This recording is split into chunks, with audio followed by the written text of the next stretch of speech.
Lalu Abdul Muttalib pun membawa bayi Nabi SAW ke Ka'bah saat baru lahir dan ia yang memberi nama Muhammad. Yang memberi nama Muhammad. Baik. Ada sedikit rahasia masalah nama Muhammad ini.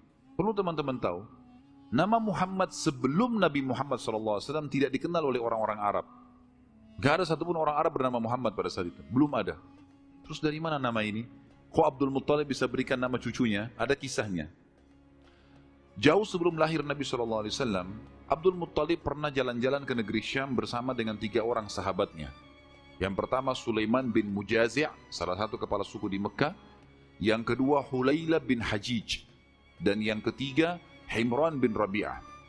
3 orang ini bersama Abdul Muttalib, 4 orang ini pergi ke negeri Syam. Pas tiba di negeri Syam, ada salah satu pendeta Nasrani menemui mereka lalu berkata, "Kalian dari mana?" Kata Abdul Muttalib, "Dari Jazirah Arab." "Dari mana?" "Tempatnya dari kota Mekah." Kata pendeta itu, "Dari kota kalian nanti akan keluar Nabi terakhir. Dan Nabi terakhir itu bernama Muhammad." Kata Abdul Muttalib, "Dari mana engkau tahu itu semua?" Dia bilang, "Dari kitab kami. Dalam Injil disebutkan. Namanya Muhammad." Maka keempat orang ini bertekad pada saat itu untuk memberikan nama kalau mereka dikaruniai anak setelah itu atau cucu, Muhammad.